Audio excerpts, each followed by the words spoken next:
qui est important aujourd'hui, c'est d'affirmer une lecture de la situation actuelle. Je pense que c'est ça. Nous sommes en effet à 10 mois d'une élection présidentielle et ce qui m'inquiète, c'est de voir à quel point il y a une carence dans le débat. C'est le moins Donc qu'on je puisse pense que dire. le préalable, c'est ça. Le reste, c'est finalement très accessoire. En tout cas, vous voyez, si on met la charrue avant les bœufs, ça ne marche pas et on va se retrouver dans la même situation que depuis 10 ans, 20 ans, où on enjambe tous les débats, où on a des élections qui se font sur des sujets totalement annexes ou sur la mise en place de barrages contre le fascisme ou toute autre chose. Bref, le contraire de ce qu'il faut faire. Donc moi, ce qui m'inquiète profondément, c'est ça, c'est de voir qu'on a eu là, si on reprend rétrospectivement, des législatives avec une campagne qui a duré 3 semaines. Mmh. C'était le but d'ailleurs, qui est surtout pas de débat. Avant ça, on a eu une présidentielle en 2022 dans laquelle, eh bien, de toute façon, qu'il y avait la guerre en Ukraine, il y avait eu le Covid, etc. Il n'y a pas eu de débat. Et avant ça, en 2017, dans la mesure où Marine Le Pen arrivait au second tour, eh bien, tout le monde s'est rassemblé et L'épouvantail. il n'y a pas eu de débat. Bref, la France n'a pas discuté du fond depuis très longtemps. Et le fond, qu'est-ce que c'est ? Premier point, le fond, c'est le naufrage de l'école, qui est le fondement, le pilier de la République française. C'est-à-dire que c'est la promesse de méritocratie. S'il n'y a plus ça, il n'y a plus rien. C'est la question de la santé, c'est la question de l'industrie. Je veux dire, on est à moins de 10% de l'industrie dans le PIB français. Enfin, c'est une catastrophe. Et ça, dans un moment, et vos invités en parlaient tout à l'heure, dans un moment où le monde est en train de se recomposer. Je pense que le seul sujet dont on devrait parler, c'est ça. Nous sommes dans une guerre de matières premières, nous sommes dans une guerre pour les ressources critiques, et nous sommes dans un moment du monde où finalement le réel est de retour. Et le réel, qu'est-ce que c'est ? C'est la physicalité, pour employer un mot qui n'est pas très très beau, mais c'est ça, c'est-à-dire le monde physique. En gros, la production, c'est de la matière transformée par de l'énergie. Mmh. Est-ce qu'on a l'énergie ? Est-ce qu'on a la matière ? C'est ça la question. Et le rôle d'une puissance publique, c'est de faire en sorte que la population puisse être nourrie, puisse être chauffée, puisse avoir les biens nécessaires, c'est-à-dire en particulier les médicaments. On fait quoi le jour où on a une tension sur les médicaments, comme on en a eu un peu pendant le Covid? Il se passe quoi quand Oui. on ne peut plus soigner la population? C'était sur le Doliprane, mais on fabrique plus d'antibiotiques.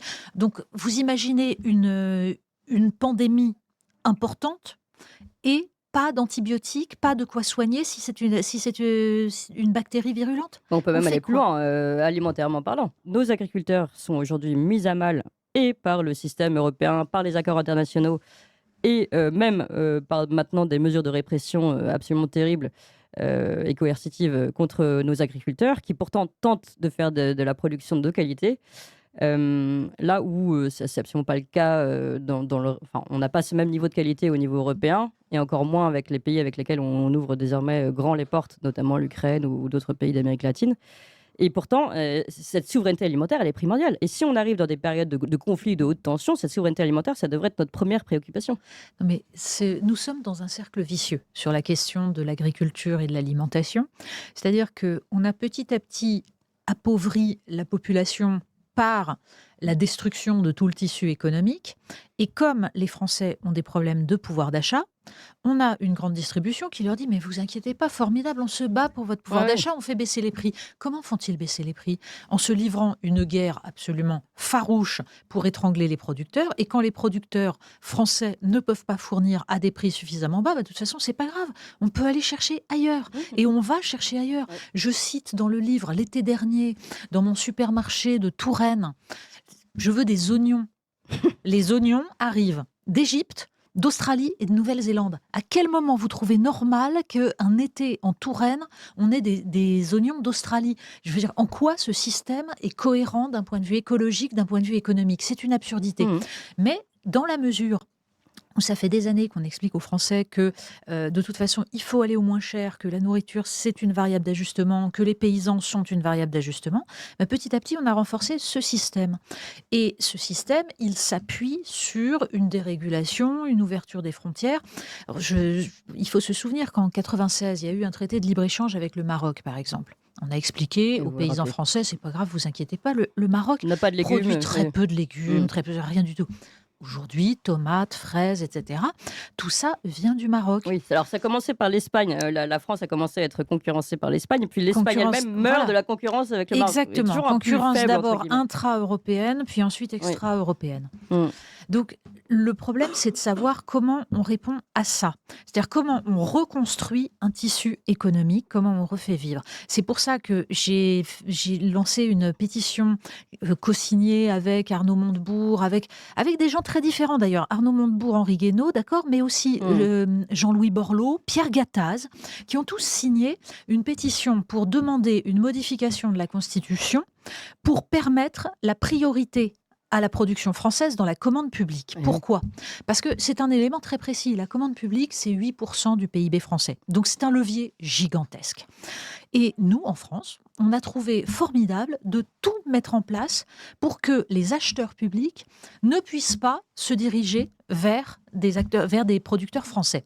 C'est-à-dire Alors, vous pourriez me dire, par exemple, que les autres pays européens, c'est-à-dire à droit européen constant, on pourrait faire beaucoup mieux. Je vous cite l'Allemagne. Oui. En Allemagne, la commande publique va pour 60 à 80% vers des entreprises allemandes. C'est très simple, il suffit de bosser un peu le sujet, c'est-à-dire qu'on regarde que la PME d'à côté produit des tuyaux de 12 mm, et bien dans la commande publique, on demande des tuyaux de 12 mm et surtout pas de 11 ou de 13, on s'adapte. Donc ça, les acheteurs publics allemands, ils le font naturellement. En France, la commande publique va entre 15 et 20% à des entreprises françaises. On a tous les mois des entreprises françaises, des petites PME, qui ferment parce qu'elles perdent un acheteur public. Alors, je pourrais vous citer le fait que, par exemple, pour lutter contre la corruption, nous avons mis en place une règle aberrante que les autres pays d'Europe n'ont pas. C'est le fait que pour un acheteur public, une accusation de corruption, c'est du pénal. Et il peut y avoir accusation de corruption et condamnation, même quand il n'y a pas la moindre preuve d'une intention de corruption. Donc vous imaginez bien que tous les acheteurs publics, ils ont peur, donc ils vont au moins 10 ans, au moins cher, et donc en fait, l'argent des Français finance des entreprises chinoises ou tout ce qu'on veut. Et sur la commande publique, quand vous dites qu'on est contraint sur la commande publique, c'est quoi? C'est une norme européenne qui nous contraint? Alors justement, non. Je viens de vous dire que, à norme européenne constante, nous avons trouvé le moyen de rendre le truc moins efficace pour nous. Pourquoi on se contraint à norme? Il y a quand même une norme européenne à l'origine, mais qui ne nous contraindrait pas à ce point-là. C'est ça que vous voulez dire? En gros, pour expliquer bien les choses, il y a une norme européenne qui est l'ouverture des marchés publics. Oui. Donc, à laquelle, normalement, on ne peut pas déroger. Moi, je considère qu'on doit pouvoir, sur certains éléments, et en faisant valoir le fait que ce sont nos intérêts essentiels, nos intérêts vitaux, que nous avons besoin de faire prévaloir notre production, eh bien, en gros, on contourne. Mais peu importe, nous pourrions, en fait, à droit européen constant, faire beaucoup mieux que nous ne faisons. C'est-à-dire que nous nous organisons n'importe comment. Pourquoi ? Parce que nous avons une puissance publique qui, depuis très longtemps, a oublié de défendre l'intérêt des Français. C'est-à-dire que l'idée, c'est que nous, en France, notre grande fierté, enfin la fierté de nos élites économiques et politiques, c'est de dire nous sommes ouverts sur le monde, nous construisons l'Europe, c'est formidable, nous sommes par-delà les États-nations qui sont une vieillerie, et donc on ne défend pas nos intérêts. Alors que les autres pays, nos voisins européens, eh bien, ils défendent leurs intérêts. C'est-à-dire qu'ils utilisent le droit européen et ils utilisent l'ensemble des règles de fonctionnement pour préserver leur tissu économique. C'est pour ça qu'ils sont en bien meilleure santé que nous. On a vu d'ailleurs que l'Allemagne, sur le Mercosur, a su tirer tout à fait son épingle du jeu. Vous parlez, vous, de rétablir la primauté du droit français sur les traités européens. Est-ce que vous pouvez nous en parler ? Oui, je peux vous en parler tout simplement parce que je pense que la question de la hiérarchie des normes, elle est importante. La Constitution est votée par les citoyens. C'est en fait l'architecture même de notre droit. Et le problème que nous avons, c'est que nous avons des cours de justice qui, de façon totalement autonome, ont décidé de faire prévaloir le droit dérivé européen sur le droit français en s'appuyant sur un article de la Constitution, l'article 55, qui, en effet, décide que les traités sont supérieurs à la Constitution, sont en haut de la hiérarchie des normes. Sauf que ça a été rédigé en 1958, à un moment où le droit dérivé européen n'existait pas et où il n'était donc pas envisageable que les conséquences de ce droit dérivé puissent s'appliquer de cette manière. Mmh. Et je fais référence dans mon livre à une note d'Édouard Balladur. Vous voyez, Édouard Balladur n'est pas un Frexiteur. Eh bien, Édouard Balladur, en 2023, note à la Fondapol, disait à quel point il lui semblait essentiel de rétablir cette hiérarchie des normes, qui d'ailleurs, je veux dire, est établie dans les autres pays européens. La Cour suprême allemande, la Cour de Karlsruhe, a rappelé dans un arrêt il y a quelques années que la Constitution allemande était en haut de la hiérarchie des normes. Les Allemands n'ont aucun problème à se faire sanctionner par la Cour européenne, par Bruxelles et par le droit européen. Ça ne leur pose pas de problème. C'est d'ailleurs une habitude. Je crois qu'ils étaient à un moment, il faudrait que je vérifie actuellement, mais ils étaient à un moment le pays le plus sanctionné pour non-respect des règles. Ah bon, l'Allemagne plus que la Hongrie ? Bien sûr, parce que nos voisins, alors je ne vous dis pas en ce moment, mais parce que nos voisins, tout simplement, ont une manière de faire beaucoup plus intelligente. C'est-à-dire que quand une décision contrevient à leurs intérêts, ils disent en gros, oui, on va l'appliquer, mais on prend le temps. Et puis, ils attendent que la sanction tombe, c'est-à-dire 5-6 ans derrière. Entre-temps, ils ont réussi à s'adapter, à préserver leur tissu économique. Et donc, ça fonctionne. Vous voyez, il y a énormément de manières d'éviter la situation dans laquelle se trouve la France, parce que la France adore s'ajouter des boulets aux pieds, ou plutôt ajouter des boulets aux pieds des producteurs, parce que c'est pas les élites administratives qui se mettent des boulets, ils en mettent à ceux qui travaillent, ceux qui produisent, etc. Donc, encore une fois, le cœur du sujet, l'enjeu principal, c'est comment est-ce que nous défendons nos intérêts vitaux. C'est-à-dire que pour ça nécessite d'abord de les définir, les intérêts vitaux. Et c'est pour ça que j'insistais tout à l'heure sur la notion de physicalité, c'est-à-dire qu'il me semble qu'il faut fournir une lecture de la situation mondiale et de ce qu'est un État-nation de la taille de la France dans ce contexte à l'intérieur d'un continent qui est le continent européen et face à des nations impériales comme les États-Unis et la Chine. C'est-à-dire qu'il faut avoir en tête les matières premières dont nous disposons, quel est le tissu actuel de notre économie, parce que là aussi, on peut réfléchir à un système dans un monde idéal. C'est d'ailleurs la même chose dans tous les domaines. Je pourrais, par exemple, vous expliquer quel serait le système éducatif idéal pour moi. Je sais très bien le définir, je sais ce qu'il faudrait faire. Vous avez un petit peu travaillé sur le sujet, voilà. Je précise. Tout le problème, c'est de partir de l'existant. C'est-à-dire où en sommes-nous aujourd'hui et comment on fait. Voilà. Eh bien, c'est la même chose pour notre tissu industriel, c'est la même chose pour notre capacité à défendre nos intérêts dans le monde. On part de l'existant et on définit comment on peut aller vers l'idéal, redresser la barre. Nous vivons sur les restes de la planification gaullienne. Voilà. Heureusement, nous avons eu des dirigeants visionnaires qui justement sont partis d'un point fondamental, qui se sont dit quels sont nos intérêts vitaux et comment faisons-nous pour ne pas dépendre des autres dans les domaines essentiels. Donc, nous n'avons pas d'hydrocarbures, nous avons donc une filière nucléaire qui permet d'éviter la dépendance. Eh bien, dans tous les domaines, il faut définir cela et c'est à l'État, à la puissance publique, de définir les domaines dans lesquels nous devons ne pas dépendre des autres pays. Ensuite, il faut définir comment nous pouvons dépendre de nos alliés, de nos voisins proches, donc de nos alliés européens, et derrière, ce sur quoi nous pouvons nous permettre d'être dépendants. Le rôle de la puissance publique, c'est ça. Et c'est de prévoir le court terme, comme on fait maintenant. Par exemple, risque de pénurie majeure et d'inflation à l'automne parce que le détroit d'Ormuz est toujours fermé.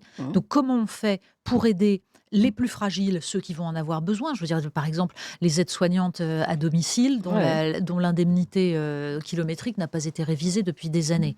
Donc voilà, comment on flèche là, mais comment cette action immédiate n'invalide pas l'action à moyen terme et à long terme, c'est-à-dire le fait de lutter contre ce cercle vicieux dont je parlais tout à l'heure, du pouvoir d'achat qui fait qu'on achète à l'étranger parce que c'est moins cher.